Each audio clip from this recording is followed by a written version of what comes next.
নমস্কার সমস্ত দর্শক মণ্ডলী। পুজোর আগে একেবারে উৎসবের মরশুমে ভালো খবর নিয়ে হাজির নিমতিয়া দর্শন। বন্ধুগণ, পশ্চিমবঙ্গ প্রাথমিক শিক্ষা পর্ষদ স্পেশাল এডুকেটর টিচার্স নিয়োগের বিজ্ঞপ্তি জারি করেছে। সেটা আপনাদেরকে জানিয়েছি গতকাল লাইভে। 15 সেপ্টেম্বর এই বিজ্ঞপ্তি জারি করেছে। আবার আপনাদেরকে বিস্তৃতভাবে বলবো যে কিভাবে আপনারা এই বিজ্ঞপ্তির জন্য নেক্সটে স্টেপ বাই স্টেপ এগিয়ে যাবেন। কলকাতা থেকে যে বিজ্ঞপ্তি প্রকাশ করেছে পশ্চিমবঙ্গ প্রাথমিক শিক্ষা পর্ষদ, এই নিয়োগের মাধ্যমে রাজ্য জুড়ে মোট 2308টি শূন্যপদ রয়েছে। অর্থাৎ ভ্যাকেন্সিটা বিশাল সংখ্যক ভ্যাকেন্সি রয়েছে। পশ্চিমবঙ্গ স্কুল শিক্ষা দপ্তরের অনুমোদনে এবং ভারত সরকারের মাননীয় সুপ্রিম কোর্টের নির্দেশে এই নিয়োগটা পরিচালিত হচ্ছে।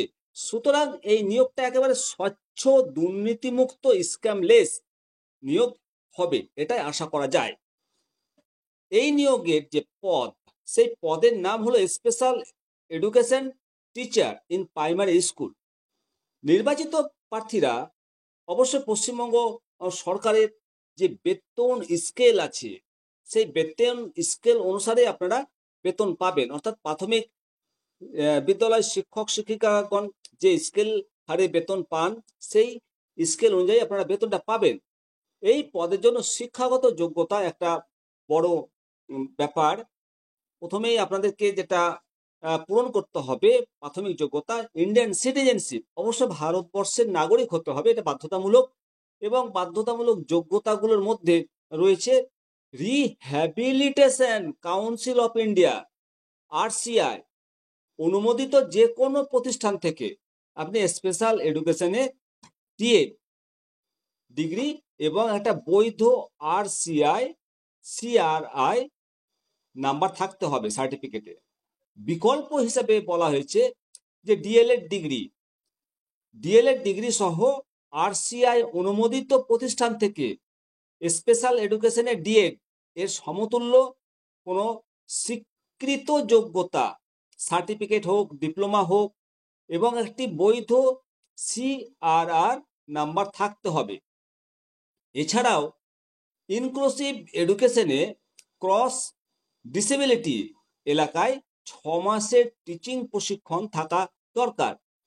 যদি এই প্রশিক্ষণ বর্তমানে উপলব্ধ না থাকে, তবে নিয়োগপ্রাপ্ত প্রার্থীকে পরবর্তীকালে অবশ্যই এই প্রশিক্ষণ নিতে হবে যখন তিনি এটা পরিচালনা করবেন।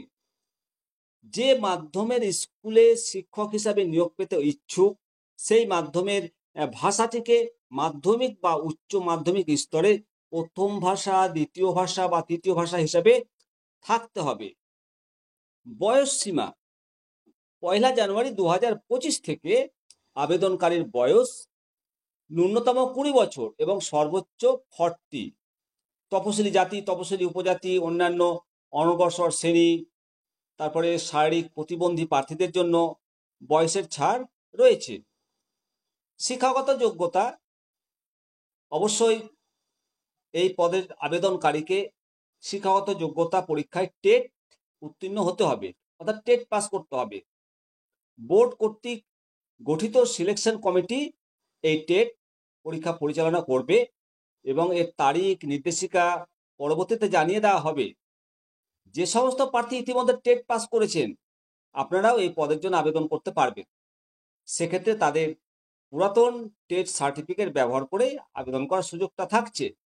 কিভাবে নির্বাচন হবে সেই সম্পর্কেও উদাহরণ রয়েছে।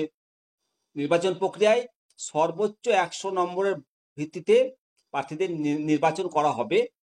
এর মধ্যে টেটের জন্য থাকবে 80 নম্বর এবং ক্লাস টিচিং, ডেমনস্ট্রেশন, ইন্টারভিউ এগুলোর জন্য থাকবে 10 + 10 করে 20 নম্বর।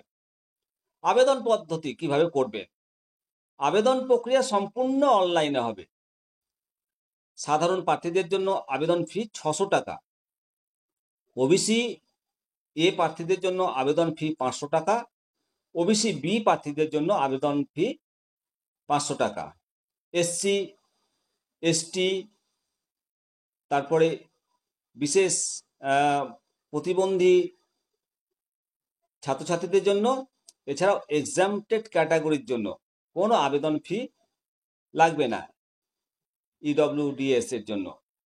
অনলাইনে আবেদনপত্র পূরণ করবেন এবং জমা দেওয়ার সময়সূচি খুব তাড়াতাড়ি ওয়েবসাইটে প্রকাশ হবে, আমরা জানিয়ে দেবো যখন বিজ্ঞপ্তি জারি হবে। প্রার্থীরা নিজেদের পছন্দ অনুসারে district primary school council, DPSC যাকে বলা হয়, বা প্রাইমারি স্কুল কাউন্সিল আপনারা বেছে নিতে পারবেন। অবশ্যই আপনাদের কমেন্ট সেকশনে করুন, অনেক কিছু জানার ব্যাপার থাকলে আমরা জানাবো। ভালো থাকবেন। পরবর্তী আপডেট পেতে অবশ্যই চ্যানেলটিকে সাবস্ক্রাইব করে রাখুন আপনার প্রয়োজনের জন্য। জয় হিন্দ, জয় ভারত।